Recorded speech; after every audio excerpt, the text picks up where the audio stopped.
Kamot-ulo na naman ng binatang albularyo na si Ignacio nang ipatawag siya sa barangay ng kanilang kapitan.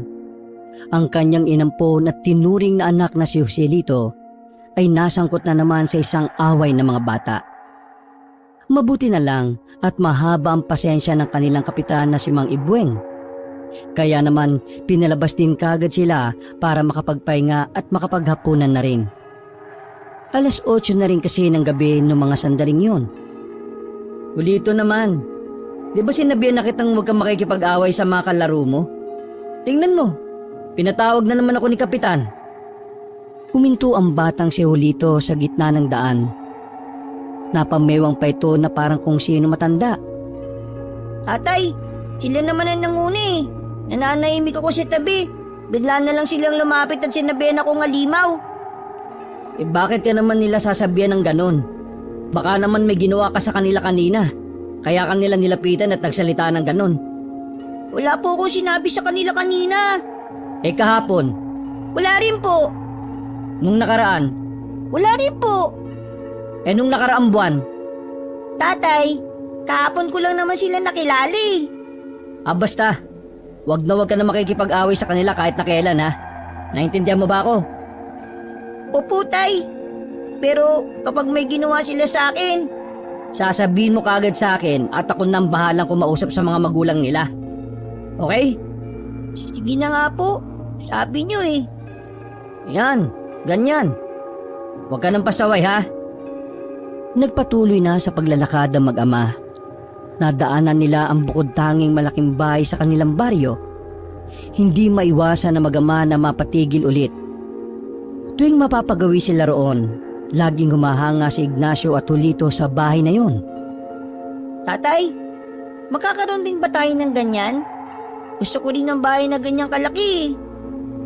Oo anak, magkakaganyang bahay din tayo kapag tumama ako sa loto. Paano ka tatama? Hindi ka naman tumataya. Di susubukan kong tumaya. Paano kapag hindi ka tumama? Di wala. Alam mo namang hindi naman kalakihan ng kita ko sa pag-aalbularyo eh. Sakto lang talaga sa atin. Yung mga ganyan kalaking bahay, kung hindi ka naman mayaman, kailangan swerte ka sa buhay. Ay nako, bakit ba ako nagpapaliwanag sa'yo hindi mo rin naman maiintindihan? Basta tay, kapag nakapagtapos ako ng pag-aaral, bibilang kita ng ganyang bahay. Maraming bahay tapos ikaw lang mag-isa dun. Ayos na sana kaso sablay yung huli mong sinabi. Tara na nga, umuwi na tayo. Nagugutom na rin ako. Hinawakan ni Ignacio ang malambot na kamay ng bata at tinahak na rin nila ang daan pauwi. Pagkarating nila sa bahay ay agad silang nagapunan. Kagaya ng dati, taob na naman ang kaldero ng kanin. Likas na matakaw kasi talaga silang kumain. Lalong-lalo na si Julito na parang walang kabusugan. Pagkatapos, nagugas na rin ng pinggan si Ignacio sa bakuran nila. Meron kasi silang dibombang tubig doon. Habang abala sa ginagawa, bigla namang dumating si Dencio, ang kaibigan ni Ignacio na mas madalas pang mangutang kaysa maligo. Hoy, kung uutang ka na naman, ngayon pa lang sasabihin ko na sa iyong wala akong pera ah. Walang ganong nagpakonsulta ngayong araw na to sa akin eh. Uy, grabe ka naman sa akin pre.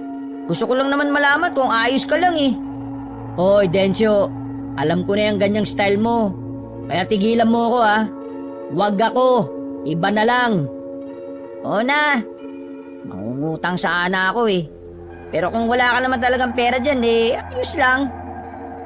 Ano na naman bang gagawin mo sa pera? Bakit? Pautangan mo na ako. Hindi no, bubulong-bulong ka pa dyan para kang timang. Pautangin mo na kasi ako. Kailangan ko lang talaga sa trabaho. Trabaho? Ikaw, may trabaho? Wala pa. Pero kapag pinautang mo ako, baka magkaroon na. Sus, igilan mo ako. Kailangan ko kasi ng pera kasi bibili ako ng bagong damit. Aarap kasi ako bukas dun sa ina-applyan kong trabaho eh. Magiging hardinero kasi ako ron. Seryoso ba yan? Sige nga, saan? Dun sa mansyon ni Mang Suelo. Mang Suelo? Yung may-ari ng malaking mansyon dun sa Kalye 5? Tumpak! Doon ako papasok. Anggap na ako eh. Pero ang problema ko, yung maayos na kasuotan. Kasi bukas, makakausap ko mismo si Mang Suelo. Kaya kailangan presentable ako. Tiningnan muna ni Ignacio ang kaibigan mula ulo hanggang paa. Pagkatapos ay tinitigan niya yon ng seryoso.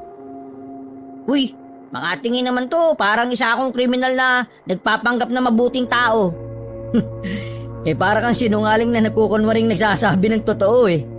Hindi naman kita pipilitin kung ayaw mo maniwala eh. Basta ako, kapag nakapasok ako ron, makakabayad na rin ako sa mga utang ko sa'yo. Pangako yan. May naitatabi pa ako ron. Yun! The best ka talaga, pre! Anong the best? Pautangin kita para makabayad ka sa akin. Magbabayad naman talaga ako eh. Natigil ang usapan nila nang biglang lumabas ang batang si Julito. Inosente itong tumingin sa kanila na parang inaalam kung ano ang kanilang pinag-uusapan. Oh, Julito, nandiyan ka pala. Nabalitaan ko kanina, inaway ka na naman ng mga loko-lokong bata ah. Dapat sinbak... Uy, puro ka na naman kalokohan eh. Kaya siguro natututong maging barumbado yung anak ko eh. Kasi kapag wala ako dito at kayo magkasama kung ano-ano siguro sinasabi mo dyan. Tay, may alam po ba kayo tungkol sa aswang? Nagkatinginan na magkaibigang Ignacio at Dencio sa kanilang narinig. Pareho silang nagtataka kung bakit bigla-bigla na lang nagtanong ng ganon ang bata.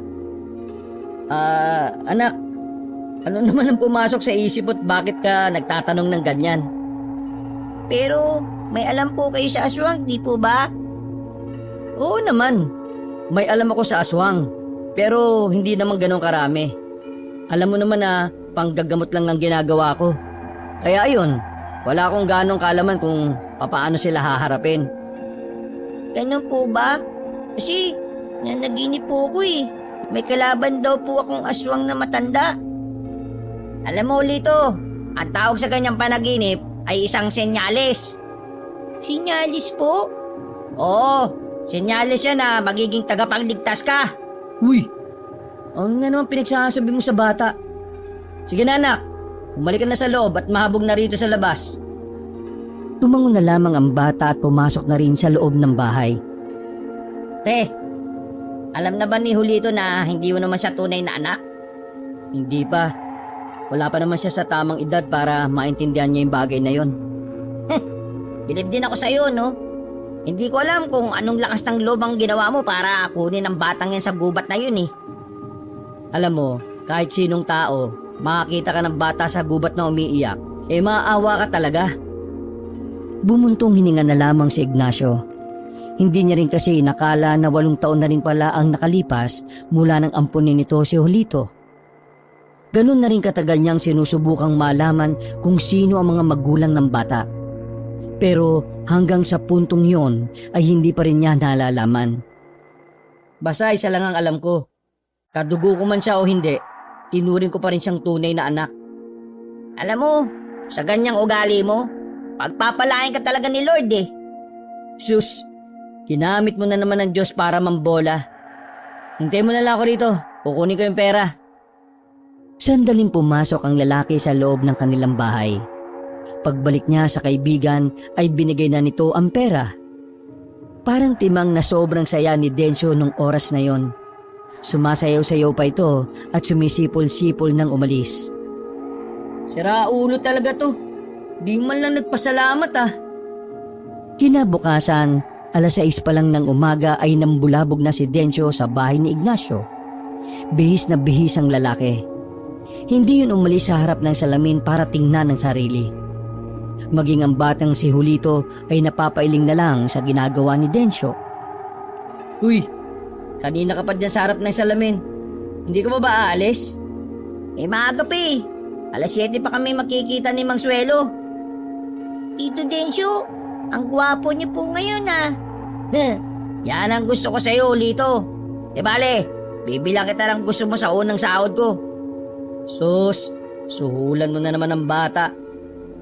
Pero, ngayon lang po yun ah. Diyos ko, ikaw talaga mapagbiro. Pero, good luck din sa papasukan mong trabaho ha. Pagbutihan mo, minsan lang dumating ang ganyang oportunidad. Seryosohin ko na to, pre. Gusto ko nang magpamilya eh. Oh, Ulito, nakita mo naman, magiging abala na ang Tito Densyo mo. Kaya madalas ka nang makakasama sa mga lakad ko. Hindi naman kita pwedeng iwan dito. Kaya huwag kang makulit ha. Hindi naman po ako makulit, tatay eh. Masaya po kung isasama niyo ako palagi. Gusto ko kasing makakita ng aswang, tay eh. Napatigil sa pag-ayos ng necktie si Densyo at napahinto rin sa paglagok ng kape si Ignacio. Ramdam ko po kasi kapag nakita ko ng aswang, magiging masaya po ako. Anak, hindi natin alam kung may mga aswang pa sa panahong to. Noon, oo, meron. Pero ngayon, wala na yata eh. Tsaka kung meron man, hindi mo dapat pinapangarap na makakita ng ganong nilalang. Nakakatakot sila, anak. Mapanganib. Tama ang tatay mo. Dapat ang pinapangarap mo lang makita, babaeng sex... Hindi na naituloy ni Densyo ang sasabihin nang batuhin na ito ni Ignacio ng tinik ng isda. Uy, umalis ka na nga. Bilis! Puro katarantado ang tinuturo mo sa bata. Alis na! Shoo! Shoo! Parang asong tinaboy ni Ignacio ang kanyang kaibigan palabas ng bahay. Isinarado niya ang pinto at malalim na paghinga na lamang ang kanyang nagawa. Ikaw, huwag ka masyadong nakikinig dyan sa Tito Densyo mo ha. Sira ulo yun. O sige na, kumain ka na't mamaya aalis tayo. May nagpapahilot at magpapagamot sa akin sa kabila eh. Pinagpatuloy nila ang pagkain at si Densyo naman ay umalis na rin sa kanilang bakuran. Pagkatapos ay binihisan na ni Ignacio ang batang si Julito para maganda sa kanilang lakad. Dakong 8:00 na ng umaga nang umalis sila. Habang naglalakad sa daan, malayo pa lang ay tanaw na nila ng maraming tao sa tapat ng malaking bahay. Ang bahay kung saan nakatira ang magiging amo ni Densyo na si Mang Suelo. Tay, ano po kayang meron doon? Hindi ko rin alam eh. Tara, buti pa lumapit na lang tayo. Nang ilang metro na lang ang layo, nakita nilang nakabukas ang malaking gate ng mansyon. Isa si Densyo sa nakikita nilang namimigay ng kung anumang nakaplastik. Sa gilid ng gate, nabasa ni Ignacio ang nakasabit na trapal. Naroon ang mukha ni Mang Suelo na nagsasabing ito ay tatakbo sa pagkabarangay captain ng kanilang baryo. Ayos ah. 1 taon pa lang siya rito. Gusto na niyang kalabanin si Kap Edgar? Tay, di ba si Tito Densyo yun? Oo anak. Ang tawag sa ginagawa nila, pangangampanya. Ibig sabihin, namimigay sila ng mga pangangailangan ng mga tao para makuha nilang tiwala ng mga tao na magagamit nila para manalo sa eleksyon. Tumangulang ang bata na pilit iniintindi ang sinabi ni Ignacio. Napatingin naman si Ignacio sa loob ng bakuran ng mansyon. Sa kanya na lamang napansin ang loob nito. Dahil yun naman ang unang pagkakataon na binuksan yon para sa mga tao. Habang nakatayo sa gilid, may dumating na itim na sasakyan. Nagbabaan doon ng ilang kalalakihan na nakaitim. Inilabas nila mula sa container truck ang ilang kartong-karton na mukhang mabibigat ang laman. Tay, yung mga lalaki pong yun oh. Oh, bakit? Kilala mo sila? Hindi po, pero alam ko po na mga limo po sila. Agad na umupo si Ignacio para pantayan ng anak. Tinakpan niya sandali ang bibig ni Julito sa pangambang baka marinig sila ng mga naroon. Anak, hindi ka dapat nagsasalita ng ganyan. Paano kung marinig ka nila? Baka pagalitan ka. Huwag malupit pa baka ireklamo ka nila. Paninirang puri yung tawag dyan anak. Kaya hindi ka dapat nagsasalita ng ganyan sa ibang tao, ha? Intindihan mo ba ako? Iyon naman po talaga nakikita ko sa kanila Nagpapanggap lang po silang ay nako. Tara na nga. Kailangan na natin pumunta sa pasyente ko. Tara. Naglakad na lamang sila paalis. Pero nakatingin pa rin ng batang si Julito sa mga kalalakihan na naghahakot ng mga kahon sa truck. Napansin naman ni Ignacio na parang hindi mapakali ang kanyang anak. Ganun pa man, hindi na lamang pinansin ni Ignacio ang bagay na yon. Iniisip na lamang ng lalaki na baka normal lang sa bata ang pagiging malikot ang isipan nito. Ilang sandali lang ay nakarating na rin sila sa unang customer. Medyo nabigla si Ignacio nang makitang naroon din ang kanilang kapitan na si Edgar. Oh, nandito ba nakatira si Kap? Nakatayo lang sila sa labas ng bakuran nang mapansin sila ng kapitan. Ngumiti sa kanila si Mang Edgar at saka lumapit din yun kagad sa kanila. Ah, mabuti naman at nakarating ka na.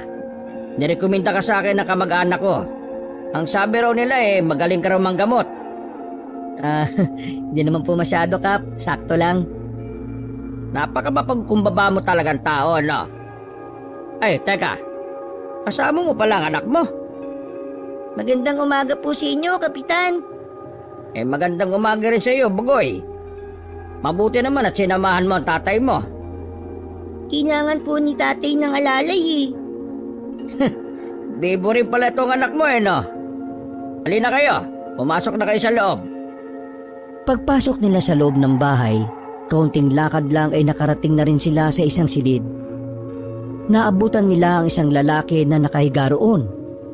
Balot na balot ng kumot kahit na mainit ang panahon ng mga oras na yon. Yan si Emil, bunsong anak ko yan. Noong nakaraan nagpaalam yan sa akin na mamumundo kasama ng mga kaibigan niya. Pagbalik niya, bigla na lang siyang nilagnat. Ang unang pumasok sa isipan ko baka naingkanto sa gubat o kung ano pa man. Kaya naman naisip ko kagad na ipatingin siya sa albularyo. Ikaw lang naman ang kilalang albularyo sa barangay natin na ito Huwag po kayong mag-alala, Kapitan. Ako na pong bahala sa kanya. Gagawin ko po yung makakaya ko para magamot siya.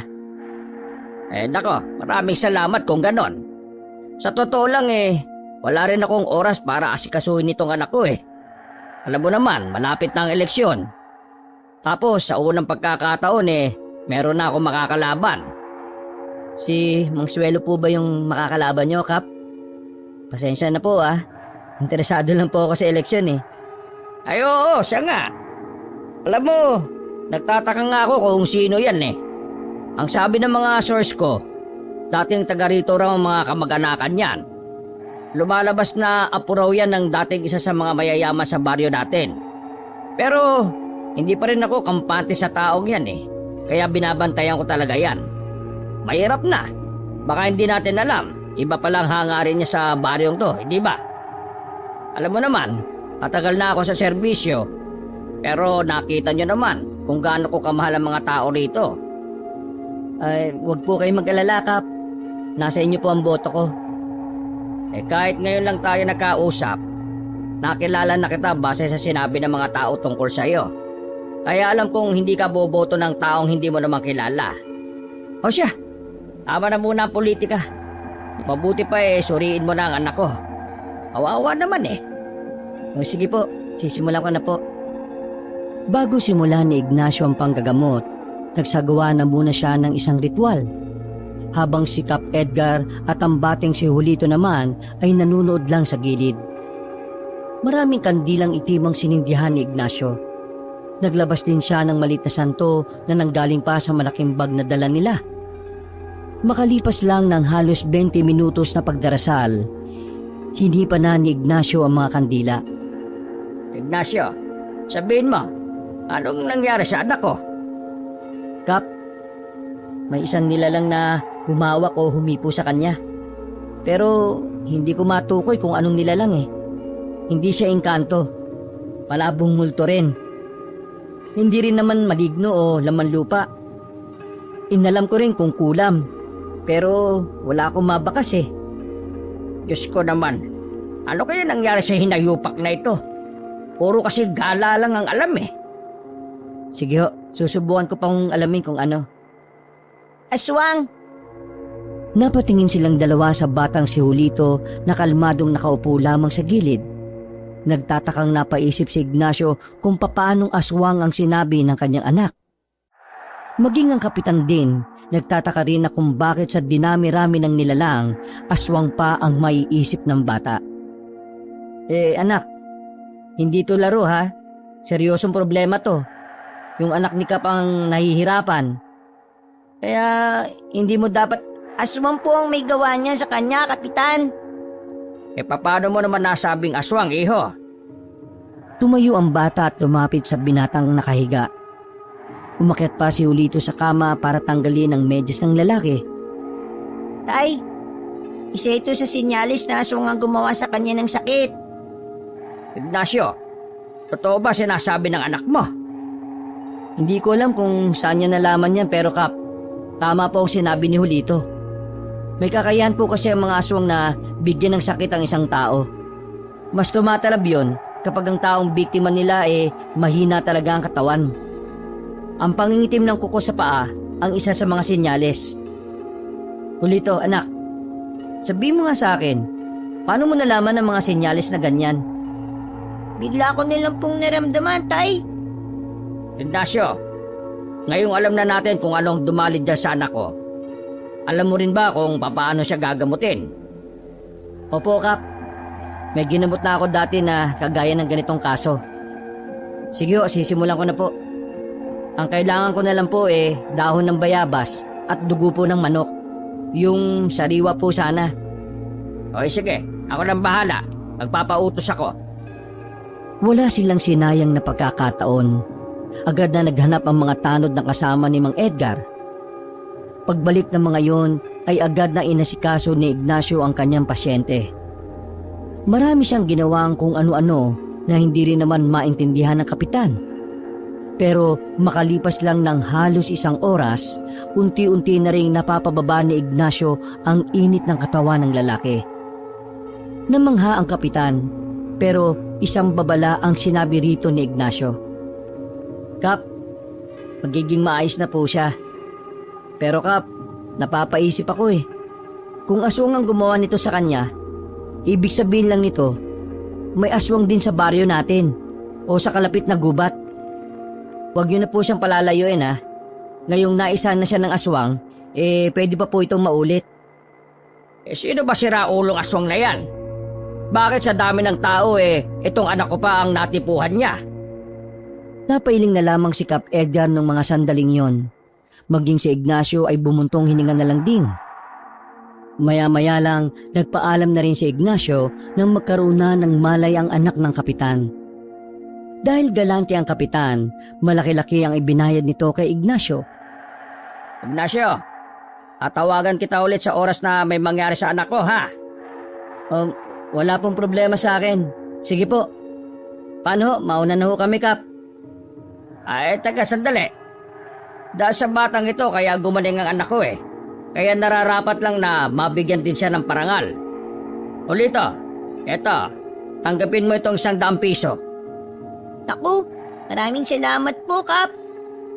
Tuwang-tuwa ang batang si Julito nang maglakad na sila palayo. Pero si Ignacio ay kung ano-ano na lang ang naglalaro sa isipan niya. Hindi pa rin mawala sa kanyang isipan kung papaanong nagawa ni Julito na malaman na aswang ang dumali sa anak ng kapitan. Sa isip-isip ni Ignacio, baka unti-unting natututo ang bata sa pagiging albularyo.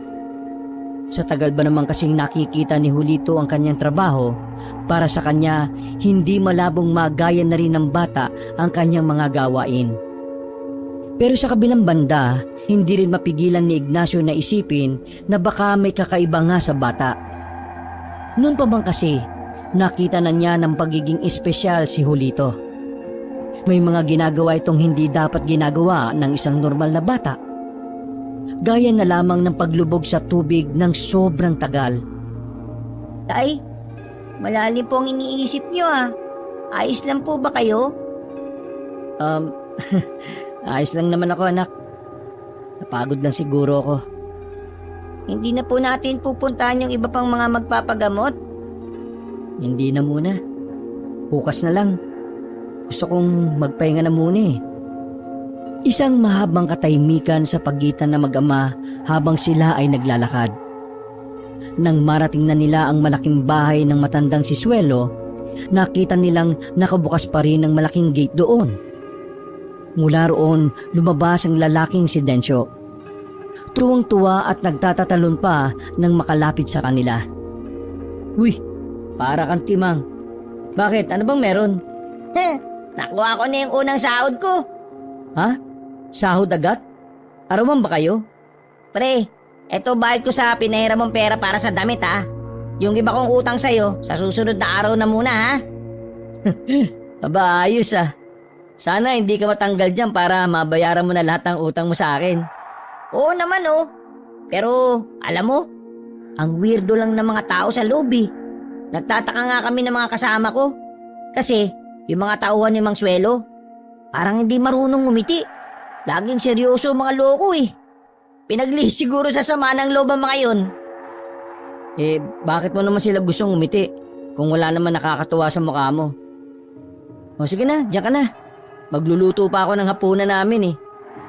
Hapunan natin. Kasi ngayong gabi, ako ang sasagot ng kakainin natin. Hindi ka naman titira sa amin ano? Siyempre, Tito Densyo, nakita mo din po ba yung mga limaw? Nawala ang ngiti ni Dencio sa narinig. Sumeryoso din ang mukha ni Ignacio. Pre, weirdo na rin yata ang anak mo ah. Anong binatak niyan, katol? Uy, Lolito, di ba sinabihan na kita na wag mong sasabihin yan kapag dumaan tayo dito? Eh tay, yun talaga nakikita ko eh. Sa tingin ko po, mga alimaw sila. Mga aswang at alam mo Lito, alam kong bata ka pa pero si Mang Suelo, tatakbong kapitan. Paglaki mo, iboto mo si Mang Suelo ah. Kung lalaki ka pa. Ano, tara na pre. Itong anak mo kung ano-ano nang sinasabi. Gutom na yata. Mabilis silang naglakad paalis. Bago umuwi ng bahay, dumaan muna sila sa litsunan ng manok para bumili. Sa unang pagkakataon, makakapag-ulam din sila ng ganon. Hindi naman sa hindi kaya ni Ignacio na bumili ng ganon. Sadyang hindi lang sila mahilig sa lechon. Pero dahil libre yun ni Dencio at isang beses lang yun mangyayari sa buhay nila, hindi na yun tinanggihan pa ni Ignacio. Masayang nagsalo-salo ang tatlo sa hapagkainan. Kapansin-pansin para kay Ignacio ang pagiging tahimik ng batang si Julito. Seryoso lang ang bata na kumakain. Isang malaking himala yon dahil nasanay si Ignacio na madaldal si Julito. Ay, nabusog ako ah. Pre, maraming salamat ah. Ngayon may trabaho na ako. Hindi na ako mangungutang sa'yo. O paano? Mauna na ako ah. Julito, papakabait ka ah. Sa pangalawa kong sahod, ikaw naman ang ililibre ko. Tinanguan lang ng bata si Dencio at lumabas na rin ito ng bahay ni Ignacio. Agad na tiningnan ni Ignacio ang bata. Nakipagtingin din naman sa kanya ang anak. Julito, anak, totoo bang sinabi mong kapag tinitingnan mo yung mga tauhan ni Mang Suelo halimaw ang nakikita mo o aswang? Totoong sinabi ko kanina, tay. Hindi ko rin alam kung bakit eh. Pero palagay ko, may kakayahan po akong makakita ng tunay na anyo ng isang tao. Sandaling hindi nakapagsalita si Julito. Kilala niya naman kasi ang kanyang anak. Batid niyang hindi naman yun basta-basta gumagawa ng kwento para lang magpapansin. Kaya naman hindi maiwasan ni Ignacio na isipin na may espesyal ng biyaya ang Diyos kay Julito. Tay, magiging albularyo na rin ba ako katulad po ninyo? Anak, masyado ka pang bata para sa mga ganyang bagay. Ang mabuti pa, ang isipin mo ang paparating na pasukan. Kesa iniisip mo yung mga ganyang bagay. Mabuti pa magbasa-basa ka na lang ng libro. Mag-aral ka para kapag nagpasukan na, nakakalaman ka na sa mga magiging kaklase mo. Pakiramdam ko talaga, tay. Hindi ako pangkaraniwan eh. Paano kung isa pala akong... Julito, tama na. Ayaw ko na makakarinig ng kung ano-anong mga may kinalaman dyan ha. Naintindihan mo ba ako? Pero tay, wala nang pero-pero. Gusto kong alisin mo sa isipan mo yung mga tumatakbo sa utak mo. Bata-bata mo pa Lumipas ang ilang araw, naging abala si Ignacio sa panggagamot sa ilang kabaryo nila. Sa mga nagdaang araw, mas dumami ang mga nakakasakit sa kanilang baryo. Dumagsa ang mga pasyente sa bahay ni Ignacio. Halos hindi na nga niya maasikaso ang mga tao. Pero dahil mas nagtitiwala ang mga residente sa panggagamot ng albularyo kaysa sa ospital, iniasa nila ang lahat kay Ignacio. Ay nako, salamat naman at naubos na rin ng mga tao. Pambihira, hindi tayo nakakain ah. Ayos lang pre, kain na lang tayo mamaya. Pasensya ka na ah. Dapat nandun ka sa bahay ni Mang Suelo ngayon eh. Pero tinutulungan mo ako rito. Sus, wala yun. Isa pa, wala naman kaming gagawin ngayon sa mansyon eh. Si Mang Suelo na rin na nagsabi na magpahinga na muna kami. Biglang tumahimik si Dencio sa gilid habang nililigpit ni Ignacio ang mga ginamit niya sa maghapong panggagamot. Napansin ni Ignacio ang pagiging seryoso ng kaibigan. Kaya naman nilapitan niya yon at tinanong, "Pre, ayos ka lang? Sumama ba pakiramdam mo sa maghapon na pag-aalalay sa akin?" Hindi pre. "Hoy, anong problema?" Kumamot sa ulo si Dencio at saka nagsalita. Kahapon pag gumugulo sa isipan ko yung sinabi ni Julito nung nakaraan eh. Yung tungkol sa mga tauhan ni Mang Suelo. Tila nagbago ang atmosfera ng paligid nung sabihin niyo ni Dencio. Tumingin-tingin muna sa labas si Ignacio kung may nakakarinig. Batid niyang kung may makakaalam ng kakayahang yon ni Julito, magiging magulo ang buhay ng bata. Ano bang meron? Alagay ko, totoo yung sinabi ng anak mo pre. Kahapon kasi ng gabi, bago ako umalis sa mansyon, nakita ko yung isa sa tauhan ni Mang Suelo na naglalakad sa gilid ng kalsada. Paglagpas niya sa nakaparadang sasakyan, nagulat kasi ako dahil biglang naging baboy ramo. Nung una akala ko nagkakamali lang ako eh. Pero pagtingin ko sa gilid ng sasakyan, nakita ko ron yung mga naiwang damit at pantalon. Ganon na ganon yung suot na damit ng tauhan ni Mang Suelo eh. Ah? Teka, sinasabi mo ba na Paano kung yung mga tao ni Mang Suelo aswang? sa hindi malamang dahilan ay bigla na lamang nakaramdam ng kaba si Ignacio. Naramdaman din niya ang pagtindigan ng kanyang balahibo. Aminadong lalaki na kahit na albularyo siya, nababahala siya sa panganib na dala ng mga aswang. Kung aswang ang mga tauhan niya, ibig sabihin lang nun, nasa panganib ang buhay ng amo mo. Napatayo si Dencio at hindi mapakaling nagpalakad-lakad sa tapat ng lamesa. Yun nga iniisip ko eh. Ang kaso, hindi ko naman alam kung paano ko sasabihin kay Boss Suelo. Natatakot din naman ako, no? Pre, kaya mo bang labanan ng mga aswang? Labanan? Yung mga aswang? Lalabanan ko? Oo, di ba albularyo ka? At ang albularyo, sila ang pumapas lang sa mga aswang, di ba? Albularyo ko pero hindi naman ako manunugis. Ay nako, anong gagawin ko nito? Ako lang yata namumroblema eh. Mga kasama ko, walang alam-alam. Teka, bakit parang hindi ko yata nakikita si Julito? Nandyan lang yun, naglalaro. Nang tuluyan ng sumapit ang dilim, nagtungo na rin si Ignacio sa palengke para bumili ng kanilang magiging hapunan. Sinabay na rin niya ang paghahanap sa kanyang anak na si Julito. Habang naglalakad, nakarinig siya ng malalakas na sigaw.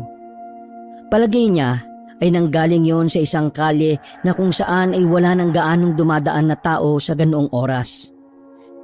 Pero dahil nilamon siya ng kuryosidad, nagtungo siya roon para alamin kung ano ang nangyayari.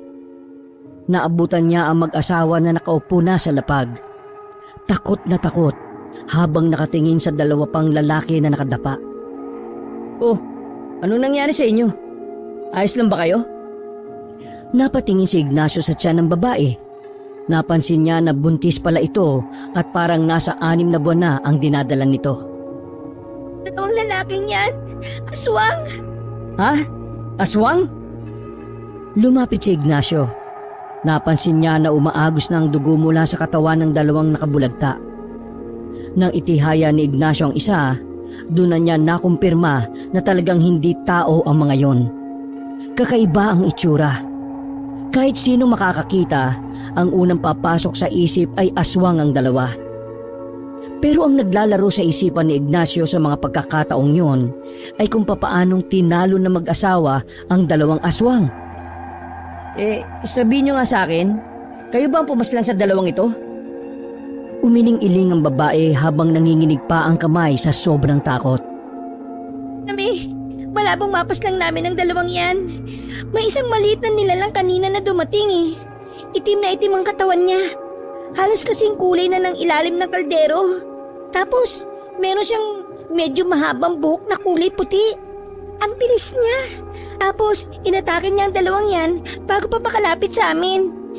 Pinagkakakalmot niya yung dibdib hanggang sa mamatay. Ha? Maliit na nilalang? Nung gabing yon, tuluyan nang nabuo ang interes ni Ignacio sa mga aswang. Matapos siyang maihatid sa barangay ang dalawa, agad siyang nagtungo sa kanilang bahay kahit hindi pa siya nakakabili ng iluluto. Hinanap niya agad ang librong kulay brown na binili niya pa sa kapwa albularyo sa bayan. Nakasalpak sa librong yon ang iba't ibang uri ng aswang na maaaring mamuhay hanggang sa panahon nila. Sa kakalipat ni Ignacio ng pahina, napatigil siya nang makita ang isang uri ng aswang na saktong-sakto sa paglalarawan ng babaeng buntis. Gabunan.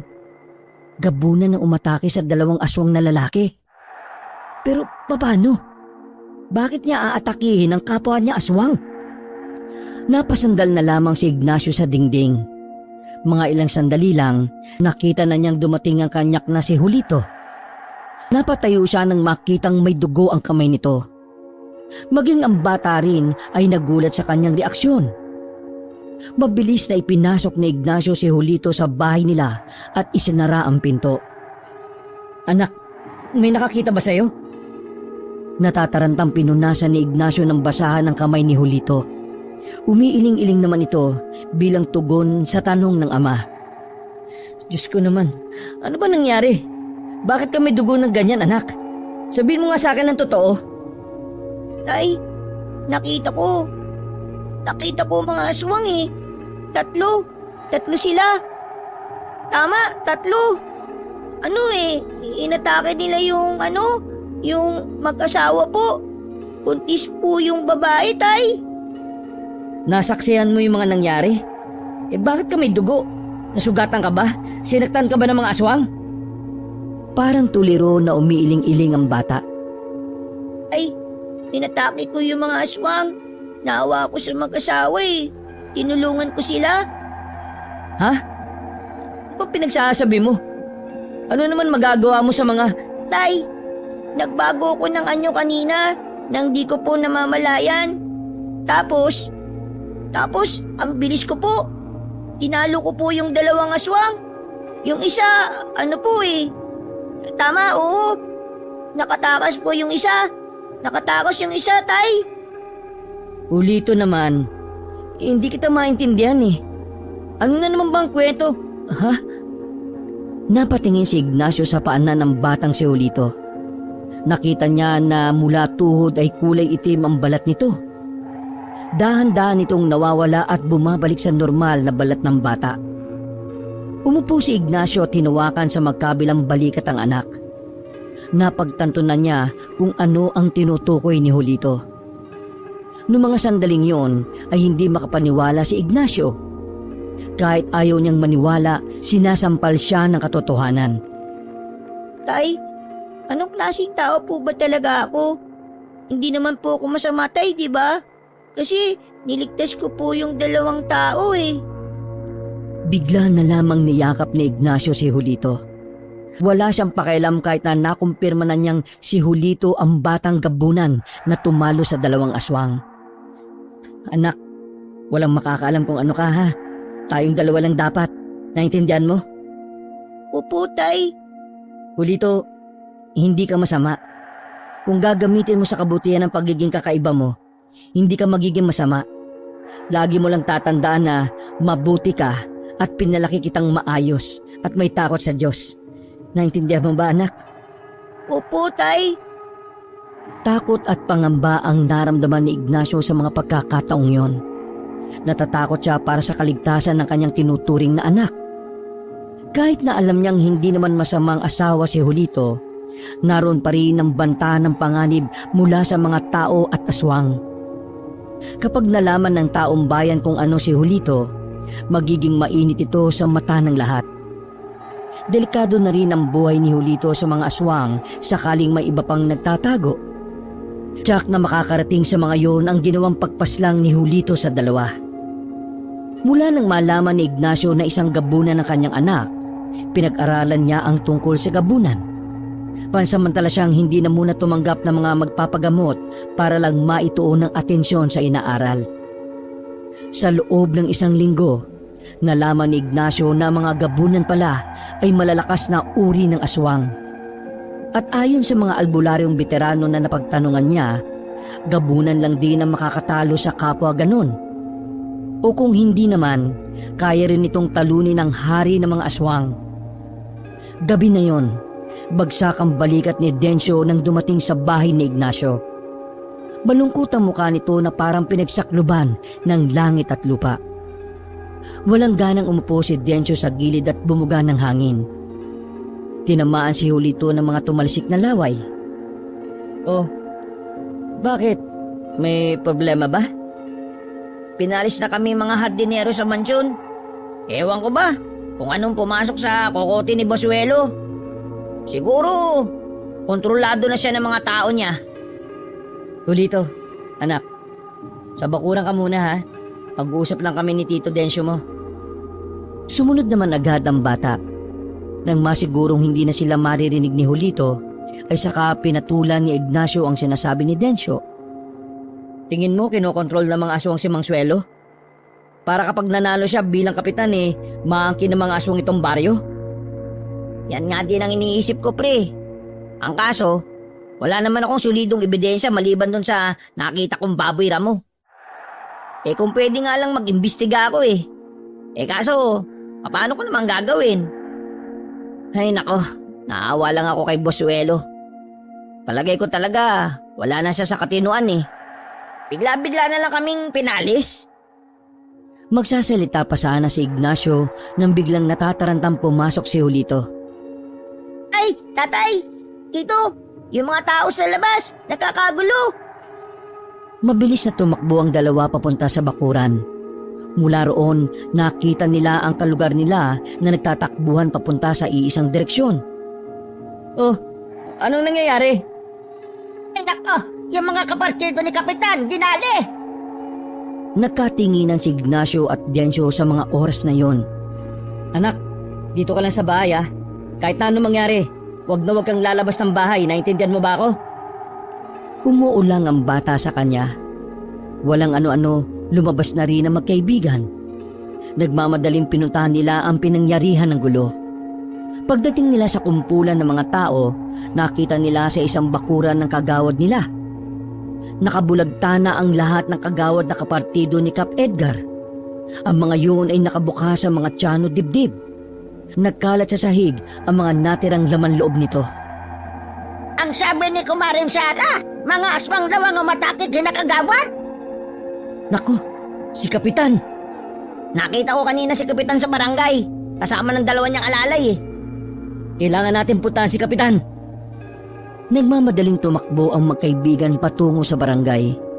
Pagdating nila roon ay nakita nilang patay na ang ilaw sa loob ng barangay. Tanging ang ilaw lamang sa bakuran ang nananatiling nakabukas. Paghakbang pa lang nila papasok, bumungad ang dalawang lalaki na nakabulagta sa gilid ng mga lamesa.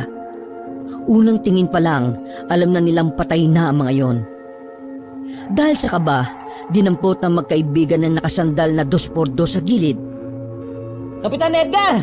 Ako ito, si Ignacio! Nandiyan ba kayo sa loob? Matapos ang ilang minuto, lumabas ang kapitan mula sa loob ng barangay. Natataranta itong lumapit sa kanila. Bakit ba kayo nagpunta rito? Delikado! Nasa paligid pa rin ang aswang! Halika kayo rito! Hinilan ni Cap Edgar ang dalawa papasok. Nagtago sila sa opisina ni Cap Edgar at isinarado ng maigi ang pinto. Pero mga ilang sandali lamang, nabahala sila nang may sumisira na ng pintuan sa labas. Inaalog-alog yon. Sa kasamaang palad, tuluyang nawasak ng mga aswang ang pintuan. Nagsiksikan silang tatlo sa pader nang pumasok ang 4 na aswang. Dahil sa liwanag na nagmumula sa bintana, kita nilang iba ang anyo ng mga yon. Ano kailangan nyo sa akin? Papaslangin niyo ako para mawala ng kapitan ng baryong ito! Wala silang natanggap na sagot. Sa halip, lumusob ang isang aswang papunta sa kanila. Laking gulat na lamang nila nang biglang mabasag ang salamin. Mula sa labas, pumasok ang isang maliit na nilalang. Sinangga nito ang pag-atake ng aswang. Hindi sila makapaniwala kung papaanong binalibag ng maliit na nilalang na yon ang mga halimaw. Nang lumusob din ang dalawa, mabilis na nakailag ang estranghero. Sa isang iglap lang, napatay noon ng 3 aswang nang walang kahirap-hirap. Sa oras na yon, batid ni Ignacio na si Julito ang nilalang na yon. Magkahalong tuwa at kaba ang nararamdaman niya. Tuwa dahil nagagamit ng bata ang pagiging espesyal nito sa kabutihan. Kaba dahil sa murang edad, sumasagupa na ito sa mga mapanganib na aswang. Ay, ano ka ba? Sino ka? Maraming salamat sa iyo, ha? Gumapang na rin paalis si Julito. Nakahinga naman ng maluwag ang 3 at sandali munang nanatili sa loob ng silid na yun. Naiintindihan ko na ang mga nangyayari. Tama. Plano ng mga aswang na yan na ang kinin ng buong baryo. Si Suelo, siya ang may pakana ng lahat ng ito. Hindi malabong siya ang pinuno ng mga aswang. Si Mang Suelo? Leader ng mga aswang? Malabo! Nagtrabaho ko sa kanya ng ilang araw eh. At sa obserbasyon ko sa kanya, hindi ko siya nakikitaan ng pagiging aswang. Pero yung mga tao niya, yun ang mga nasisiguro kong aswang talaga. Ginagamit siya ng mga aswang para mapaupo sa trono. Nagkakamali ka ng pagkakaintindi. Si Suelo ang pinuno ng mga aswang. Marami akong galamay na nag-imbestiga sa kanya. At ilan sa mga yon ang nakapagpatunay na siya nga ay hindi isang tao. Siya mismo ang nagpapagalaw sa mga aswang sa baryong ito. At ang dahilan kung bakit niya gustong kunin ang baryo. Tumayo si Kap Edgar at saka tumapat sa bintana. Ay dahil ang baryong ito ay orihinal na pagmamay-ari ng mga aswang noong panahon pa ng Kastila. Teka, saan mo naman nalaman ng mga yan, Kap? Sa pinakamatinding miyembro ng pamilya namin. Maging ako rin naman hindi rin makapaniwala. Pero na magsagawa rin ako ng sariling pagsasaliksik. Doon ko na nakumpirma na ang lahat ng detalyeng nakalap ko ay konektado sa isa't isa. Kaya naman, maghahanda tayo. Magkakaroon ng kaguluhan sa baryong ito. Pero hindi tayo papayag na ibibigay natin sa kanila ang baryong sinilangan nating lahat. Kahit na papaano ay nagkaroon ng lakas ng loob ang magkaibigang Ignacio at Dencio. Bumuntong hininga na lamang si Ignacio. Naiinis siya sa kanyang sarili dahil wala siyang magawa. Sinisisi niya ang sarili kung bakit mas pinili niyang ituon ang buhay sa panggagamot. Kung noon pa sana niya pinag-aralan ng tungkol sa mga aswang, baka isa siya sa mga makakatulong sa taong bayan. Dencio, ikaw na munang bahala kay Kap ha. Kailangan kong balikan si Julito. Sige. Nagmamadaling tumakbo si Ignacio palabas ng barangay. Sa daan, marami siyang taong nakakasalubong. Dahil sa sunod-sunod na pagpapakita ng mga aswang, halos lahat ay naaalarma. Naglabasa ng mga residente sa kani-kanilang bahay. Nasaan na kaya si Julito ngayon? Tigas ng ulo. Ang sabi ko, wag aalis ng bahay. Kainis. Hinanap niya si Julito sa kung saan-saan dahil alam niyang wala yun sa bahay nila. Sa kanyang paghahanap, hindi niya inaasahang malalagay sa panganib ang kanyang buhay. Napadaan siya sa harapan ng isang bahay. Sa bakuran, may nakita siyang 2 aswang na nakatayo sa harapan ng pinto. Dali-daling nagtago si Ignacio sa likuran ng mga halamanan. Mabilis ang paghinga niya nang dahil sa kakaibang kaba na lumalamon sa kanya. Pagsilip niya, halos atakin siya sa puso nang dakmain siya ng aswang sa ulo. Sinubukan niya pang kumalas, pero nahawakan naman siya ng isa pang aswang sa damit. Nakaisip ng paraan si Ignacio. Tinusok niya ang mata ng isang aswang gamit ang kanyang daliri. Binayagan naman niya ang isa na naging dahilan para mabitiwan siya nito. Tatakbo na sana siya paalis. Ang kaso nga lang, bigla na lang may humarang pang isang aswang sa likuran niya. Napapalibutan na siya ng 3 aswang na naglalaway sa laman loob niya. Isa akong albularyo! Subukan niyo lumapit sa akin! Papatayin ko kayo! Ano? Pinakita niya pa ang suot-suot na kwintas para kunwari meron siyang daladalang anting-anting. Pero parang alam ng mga aswang na wala namang silbi ang kwintas na yon. Kaya naman lalo lang umangil ang mga yon. Pero bago pa makalapit sa kanya mga yon, dumating ang batang si Julito. Mahaba ang buhok nitong kulay puti rin. Julito? Anak? Halos hindi na niya makilala ang bata dahil sa sobrang itim ng balat nito. Papa, ako na pong bahala dyan. Nagkakatinginan ng mga aswang. Bumakas sa mukha ng mga nilalang na yon ang kakaibang takot. Alam ng mga aswang na yon kung gaano kapanganib ang gabunan.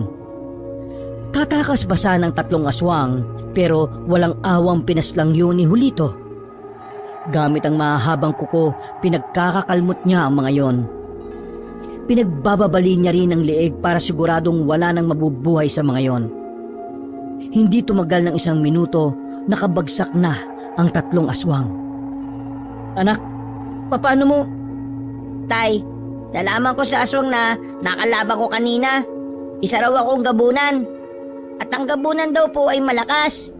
Ibig sabihin, may kakayahan po akong mapigil ang kasamaan ng mga aswang at si Mang Suelo. Bakit? Aswang din ba si Mang Suelo? Tinanong ko kanina ang ibang aswang. Bago sila pumanaw, sinabi nila na si Mang Suelo daw ang nag-utos sa kanila eh. Pero tay, nakita ko po si Mang Suelo. Hindi gaya ng mga tauhan niya, normal lang ang tingin ko sa kanya. Palagay ko po, espesyal din siya gaya ko. Isa rin siyang gabunan? Yun po ang hindi ko alam. Pero tay, umuwi ka muna sa atin. Uwi na rin po ko dahil napaslang ko na po yung mga gumagalang aswang eh. Uy, sandali lang! Uy! Nagmamadaling gumapang at tumalon-talon sa bubungan ng bahay ang bata. Wala nang nagawa pa si Ignacio kundi ang umuwi na lang din sa kanila. Pagdating niya sa kanilang bahay, naroon na rin si Julito. Nakapaghugas na yun ng kamay at nakapagpalit na rin ng suot. Sinunog na rin ng bata sa dramang sando at short nitong punong-puno ng dugo ng mga aswang. Buti naman at nakauwi ka na. Teka, nasaktan ka ba anak? May galos ka ba? Saan ang masakit? Tay, ayos lang po ko. Wala po akong kahit na anong galos. Hindi nga po ako nahirapan sa kanila eh. Nagawa mo pa talagang magyabang ha? Kung alam mo lang kung gaano ako nag-alala sa yung bata ka. Pambira ka. Bakit ka kasi naging ganyan? Eh yun din po ang tanong ko sa sarili ko eh. Bakit po kaya ako naging gabunan? Naisip ko rin po na hindi po talaga tayo magkadugo. Kasi malabong aswang ka rin tay eh. Kasi albularyo ka. Tay, sino po ba talaga mga magulang ko? Napatigil si Ignacio sa tanong na yun ni Julito. Hindi pa siya handang magpaliwanag sa bata. Pero dahil nagkaroon na rin yun ng ideya, wala siyang magagawa kundi ipagtapat kay Julito ang tunay nitong pinagmulan. Makinig ka sa sasabihin ko ah. Ano man ang maririnig mo, hindi yun magiging dahilan para magbago ang pagmamahal sa iyo ni tatay. Naintindihan mo? Opo, tay. Anak, totoong hindi tayo tunay na mag-ama. 8 taon na ang nakalilipas. Nasa kagubatan ako noon para maghanap ng halamang gamot. Narinig kong may umiiyak na sanggol sa kakahuyan. Pinuntahan kita ron. Naabutan kitang nakalapag sa mga tuyong dahon habang nakabalot ka ng telang itim. Hindi ko alam kung sino ang mga magulang mo dahil wala naman ako nakitang ibang naroroon. At nung sandali ring yun, inakala ko ng normal na bata ka lang din eh, gaya ng iba. Kaya hindi ako nagdalawang isip na kunin ka. Pinalaki kita na parang tunay kong anak. Ibinigay ko sa iyo ang pagmamahal ng isang ama. Kung nalaman mo pong gabunan po ko nung oras na yun, kukunin niyo pa rin ba ako? Pilit na tawa ang unang naitugon ni Ignacio. pinipigilan na lamang niyang maiyak. Oo naman, ano ka ba? Wala akong pakialam kung ano ka. Dahil ang tingin ko sa'yo, tunay kitang anak. Handa akong ilabang ka ng patayan, wag lang nilang mahawakan kahit dulo ng daliri mo. Yumakap na lamang ang batang si Julito sa kanyang ama. Maya-maya pa, dumating na rin si Dencio. Hingal na hingal itong umupo sa harapan ng lamesa. Pare, si Kapitan, re-respack. Ha? Dumating yung mga kinontak niyang manunugis mula sa baryo ng Silangan. Lulusubin nila yung mansyon ni Bosuelo. Diyos ko, sumiklab na talaga ang kaguluhan. At nakumpirma ng lahat na nasa loob ng mansyon, puro aswang. At ngayon, balak nilang pasilingin si Bosuelo. Ang inaalala ko lang kung kakayanin ba nila yung mga aswang, pre. Alam ko kasi kung gaano karami mga nasa mansyon Tay, kailangan natin pigilan sila, Kapitan. Hindi pa natin alam kung anong klaseng aswang si Mang Suelo O sige, dito ka lang sa Kailangan niyo ko, Tay. Kaya kung... Hindi pwede. Mga manunugi sa mga kasama ni Kapitan. Hindi ka nila pwedeng makita, anak. Teka, anong sinasabi mo? Huwag ka na magtanong. Sumama ka na lang, tara. Hinila na ni Ignacio ang kaibigang si Dencio. Tumakbo sila na mabilis patungo sa kinaroroonan ng mansyon ni Mang Suelo. Pagdating nila roon ay nakapasok na ang mga manunugi sa loob. Pero sa kasamaang palad, wala na silang inabutan sa loob ng mansyon. Sa pagkakarinig nila ay nakatunog na si Mang Suelo. Galit na galit si Kap Edgar. Pinagsisisipapan niya ang gate sa sobrang inis. Walang hiya yung Suelo na yan. Hindi ko siya mapapatawad sa ginawa niya sa mga kagawad ko. Magbabayad siya sa lahat ng sinaktan niya. Mga kaibigang manunugis, handa akong magbigay ng malaking halaga para lang mapatay ang lahat ng aswang sa baryong ito. Wala kayong ititira. Bata, mano, matanda. Nakaramdam ng takot si Ignacio dahil sa sinabing yun ng kapitan. Alam niya na hindi makakaligtas si Julito sa bantang yun ni Edgar. Dahil sa pangambang baka madamay si Julito sa mapapaslang ng mga manunugis, agad na tumakbo pabalik ng kanilang bahay si Ignacio. Naabutan niyang nakaupo sa harapan ng pinto ang batang si Julito. Anak, kailangan mo makalayo muna sa baryo natin. Halika na! Pumasok sila sa loob at mabilis na pinaglalalagay ni Ignacio ang mga kasuotan ng bata sa malaking bag. Tay, bakit po? Ano po bang nangyayari? Madadamay ka sa mga aswang napapaslangin ng mga manunugis. Ayaw kong mangyari yun, anak. Hindi ko kakayanin kapag pati ikaw napahamak. Tay, hindi naman po ako masamang aswang Masama man o mabuti, basta aswang ka, hindi ka nila patatawarin, anak. Walang sinasanto mga manunugis. Hindi sila maniniwala na may aswang na mabuti. Teka, tama ba narinig ko? Napalingon ng mag-ama sa pintuan nang makitang nakatayo roon si Dencio. Hindi inakala ni Ignacio na sinundo siya ng kanyang kaibigan. Pare? Isinarado ni Dencio ang pintuan. Pare, aswang din si Julito? Bakas ang takot sa mukha ng bata ng mga pagkakataong yun. Napakapit na lamang ito sa hita ng ama. Pare, magpapaliwanag ako. Tama nga ang hinala ko. Si Julito yung nakita ko nung lumaban sa dalawang aswang. Hindi ako nagkamali. Pare, gabunan ng anak mo. Nakikiusap ako sa iyo, pare. Huwag mong sasabihin ang nalaman mo kay Kapitan dahil siguradong... Sinaulo ka ba?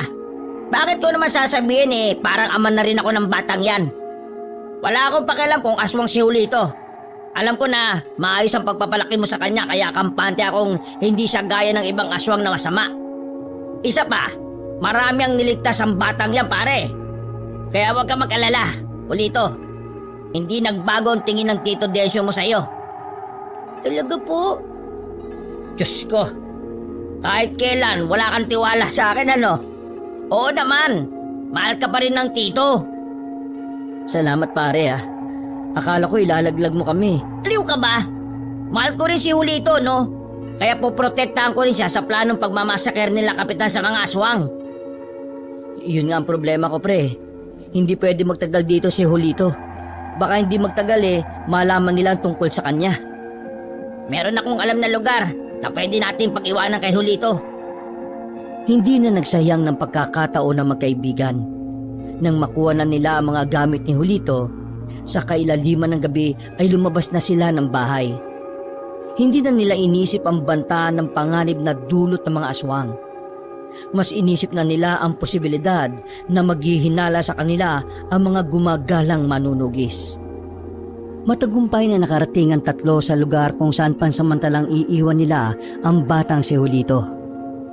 Wala silang choice kundi ibilin muna ang bata sa lola ni Dencio. Pagkatok nila sa pintuan, bumukas agad yun at bumungad sa kanila ang matandang babae na puti ng buhok. Agad itong napatingin sa apong si Dencio. Dencio, napadalaw ka. Lola, may hingin sana akong pabor sa inyo teka, sino ba itong dalawang ito? Huwag mo sabihing nag-anak ka na at nag-uwi ka ng bata rito. Paano kayong magkakanak pareho kayong lalaki? Lola naman, hindi ko naman anak ng batang to Anak siya ng kaibigan ko. Iiwan muna sana namin sa inyo. May kailangan lang kaming asikasuhin na mahalagang bagay Mahabang bangkay? Matangkad yung bangkay na asikasuhin nyo? Bakit? Imbalsamador ba kayo? Mahalagang bagay. Iiwan muna namin dito yung bata at kayo muna ang magbabantay. Babalik kami bukas ng umaga kapag makakabiyahe na kami palabas ng baryo natin. Itong batang ito pala iiwan nyo sa akin. Sigurado ba kayo na magpapaiwan yan dito? Sa akin walang problema. Kasi malakas ka sa akin, Dencio. Ang inaalala ko lang, baka umiyak ang batang yan. Lola, hindi po ako iiyak. Tahimik lang po ako. Aba, mabait naman pala ang batang ito. Mukha din po kayo mabait. Aba, at bolero pa Lola, ako po ang ama ng batang yan. Gusto ko lang pong magpasalamat sa inyo. Pasensya na rin po sa istorbo. Tinorbo? Anong tinorbo? Sinong tinorbo? Ang sabi niya, pasensya na sa istorbo. Hay! Huwag mo ako sigawan, hindi ako bingi. Huminga ng malalim ang matanda. Kinuha na nito ang bata pati ang mga gamit nito. Sige na. Kung ano man ang lakad ninyo ako na ang bahala sa batang ito. Ngumiti sa kanila ang matanda. Bago pumasok, kumaway pa si Julito sa kanila. Mahilig sa bata yan si Lola. Yung paborito kasi niyang apo, dinala na ng pinsan ko sa Amerika nung nakaraang taon. O tara na, bumalik na tayo. Nakahinga na ng maluwag si Ignacio ng oras na yon. Nasa malayong parte na kasi ng baryo nila si Julito. Kaya kampante siyang hindi makakaabot doon ang mga manunugis. Ang kaso nga lang, pagbalik nila ay nagsimula na pala ang kaguluhan. Nakakagulo na ang mga tao. Nagsisigawan ang mga yon. Pagtingin nila Ignacio sa bubungan, marami ng aswang ang naroon. Kumuha sila ng itak. Tutulong sila sa mga manunugi sa pakikipaglaban. Pero habang nagaganap ang kaguluhan, nakita nila si Mang Suelo na nakatayo lang sa gilid. Kalmado lang yung nanonood. Parang wala lang sa matanda ang nangyayari. Ayun si Suelo! Patayin mo yan! Inuna ng mga manunugis na lapitan si Suelo. Pero laking gulat nila nang bigla na itong magbago ng anyo. Ang matandang nakatungkod ay bigla na lamang kumisig ang katawan. Tumangkad din yun ng bahagya. Nagkaroon din ng isang mahabang sungay sa bandang sentido. Mahaba rin ang kuko at merong pang buntot. Kasama! Ang ari ng mga aswang! Pagkarinig ni Ignacio noon, otomatikong nagtayuan ng kanyang mga balahibo. Nakikita niya pa lang ang hari ng aswang, alam na niyang mas malakas ito kay Julito. Wala na kayong magagawa! Babawiin ko ng muli ang baryo na dating pagmamay-ari ng mga aswang! Inatake ng hari ng mga aswang ang mga manunugis. Sa sobrang bilis, hindi nagawang makadepensa ng mga yon. Parang papel lang ang mga yon na binabalasan ng aswang. Ganun pa man, hindi pa rin nakitaan ng kaduwagan ng mga manunugis. Kahit na alam nilang tagilid sila sa laban, sumusugod pa rin sila ng sumusugod. Pre, kakaibang aswang to.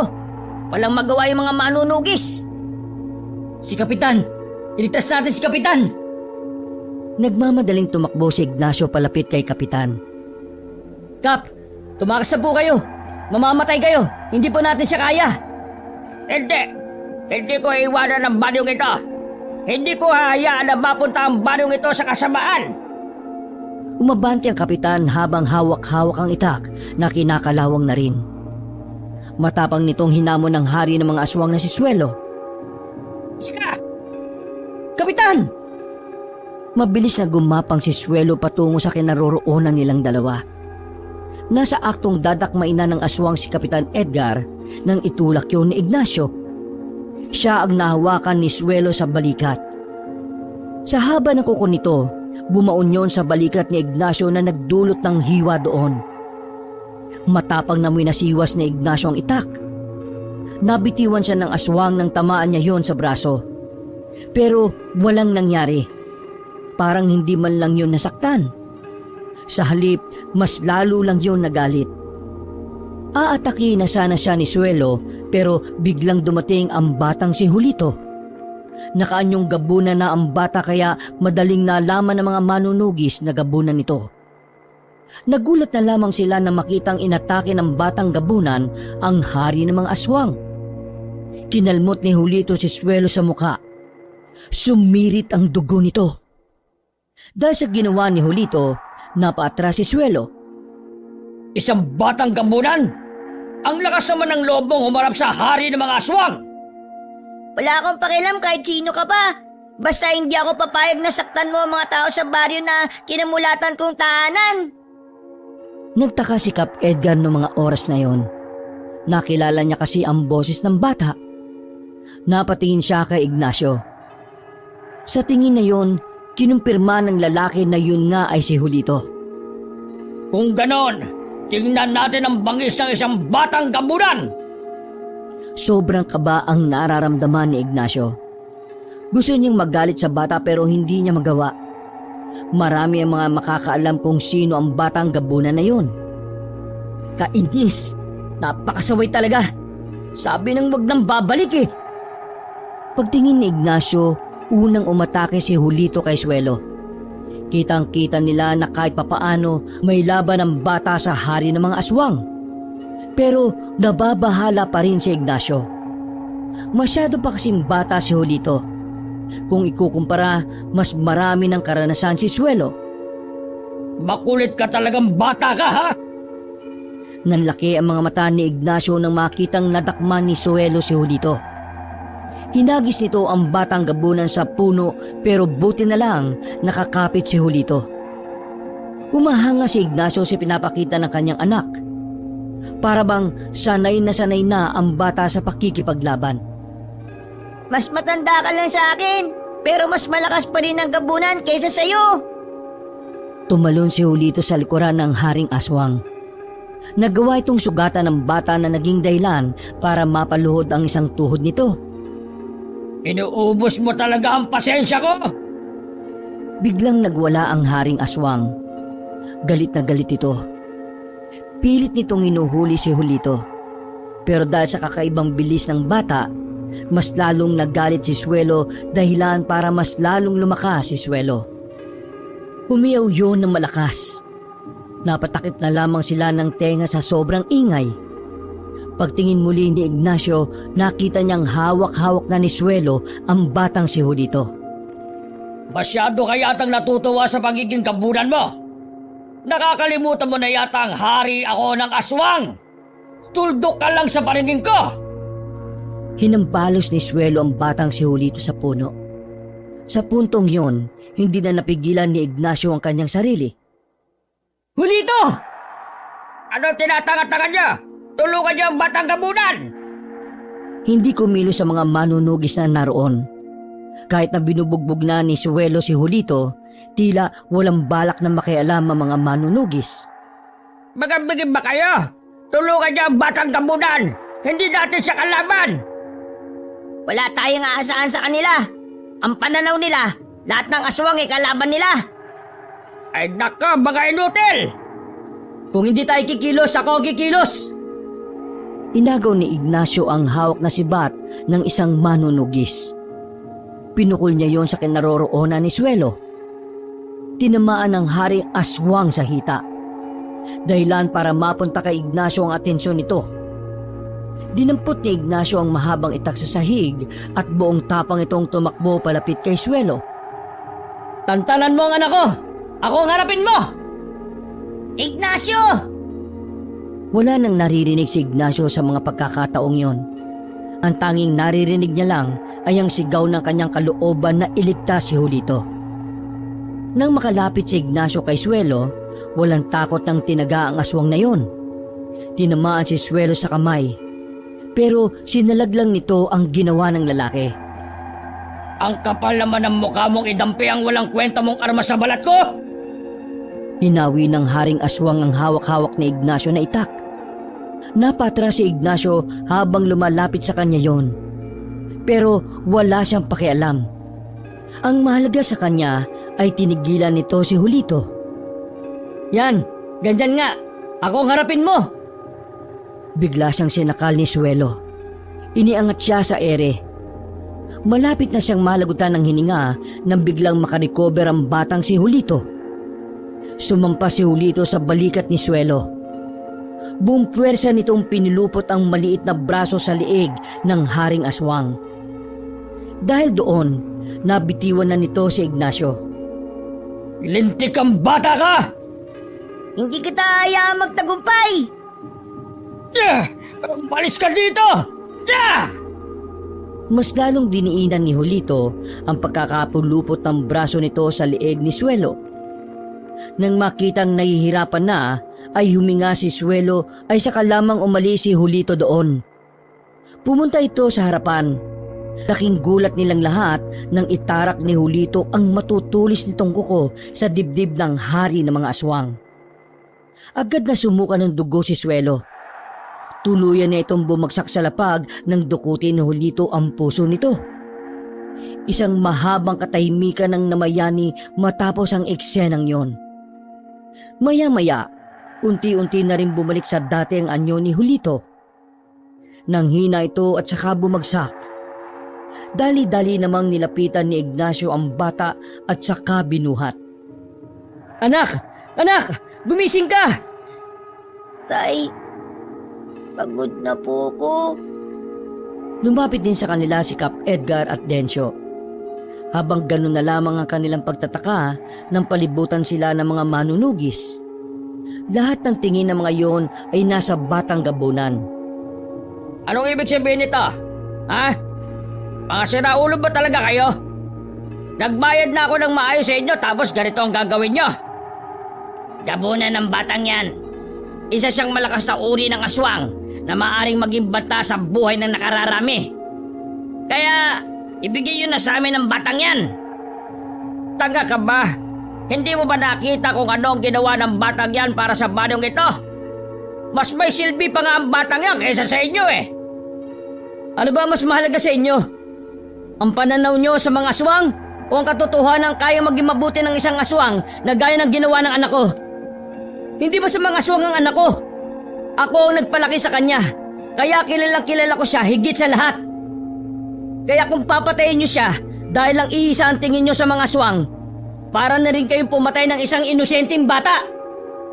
Nakatinginan ng mga manunugis. Parang nag-uusap-usap ang mga yon gamit lang ang kanilang tingin.